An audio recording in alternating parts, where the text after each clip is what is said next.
Chemistry Science Class 5. So today we will start our third chapter. The name of our chapter is Water for Life.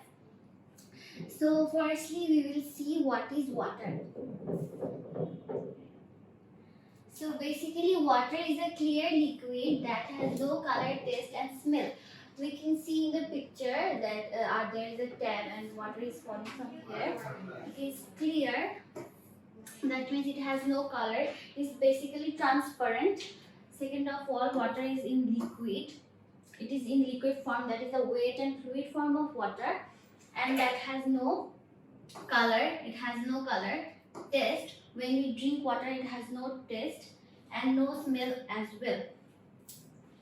So water is a non-living object, non-living thing that is clear, liquid and has no color, taste and smell.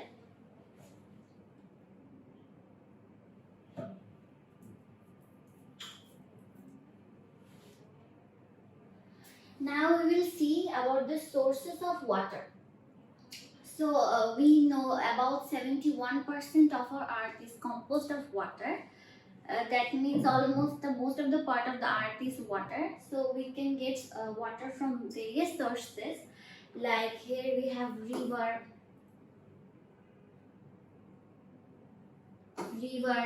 stream, reservoir, rain, pond, hand pump, well.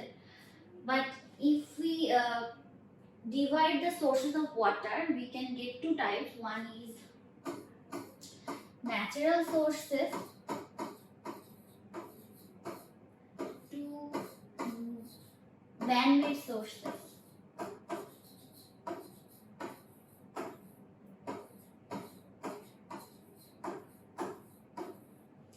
In the picture, river is a natural source.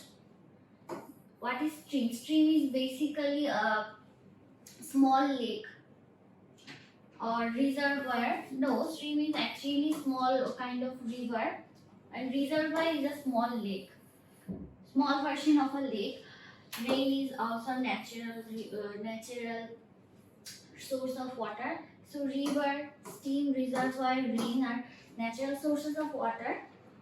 Pond is also natural. Pond is man-made source of water. Hand pump is also man-made. Well is as well man-made.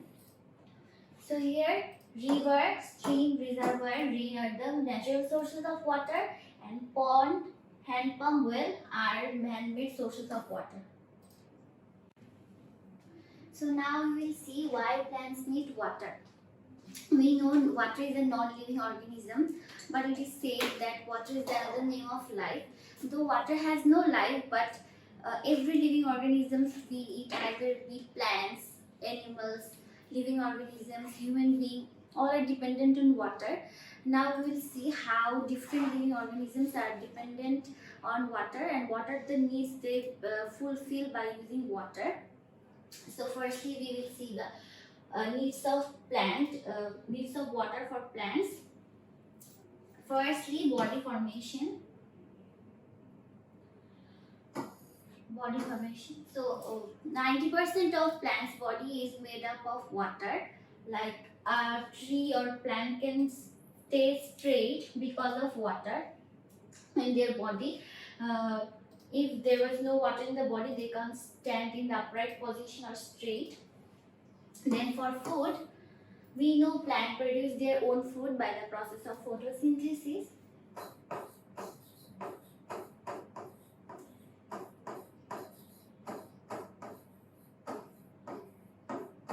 In this process, a plant needs air,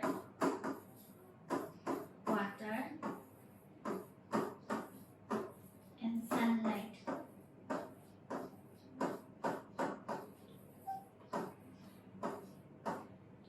So without water, a plant can't produce its own food. So water is a very important need of a plant for producing their food.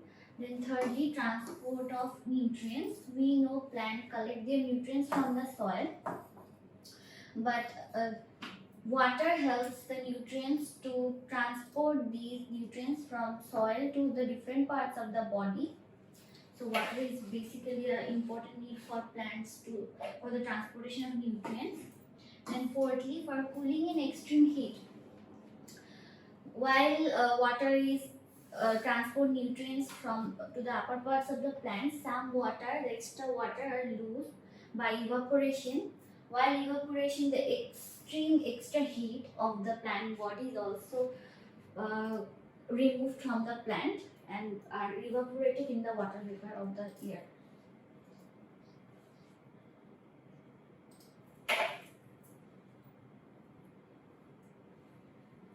Now we will see why we need water. We know human beings are very much dependent on water. We cannot survive without water. Now we will see why we need water. Similarly, as plants, human beings also need water for their body formation. 60 to 70% of human body is made up of water. For maintaining body temperature, so water regulates the human body temperature. Like when there is too much hot in the weather, we sweat. Through sweating, the excess of body water evaporates from our body. Thus, it retains the normal temperature of the human body.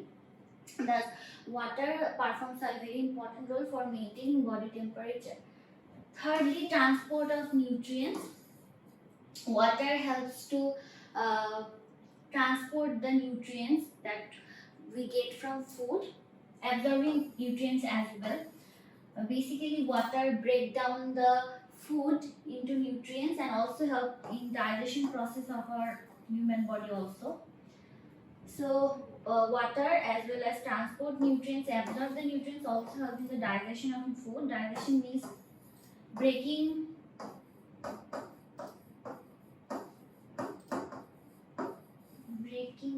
down of food molecules.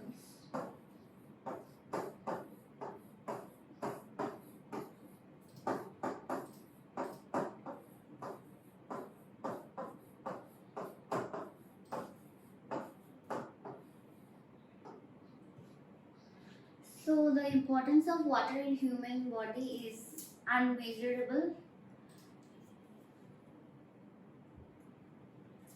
Now we will solve a question. What do plants use to absorb nutrients?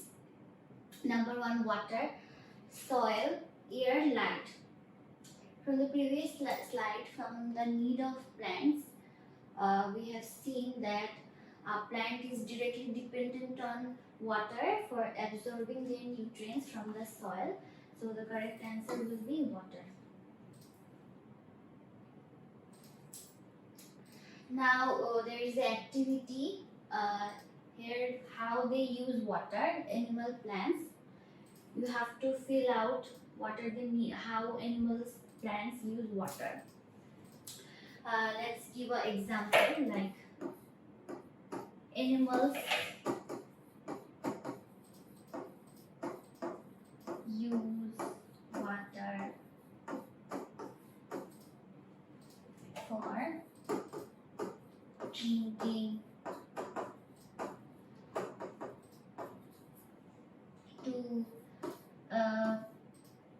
some animals also use water as their habitat, like fish, crabs,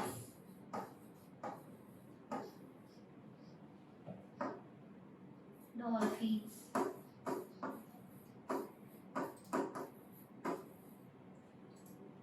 So as habitat.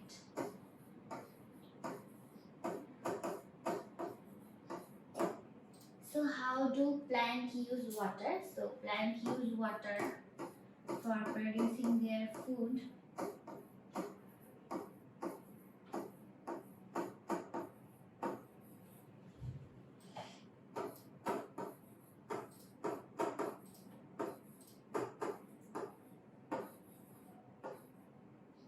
Second, for transportation of nutrients, we have learned earlier.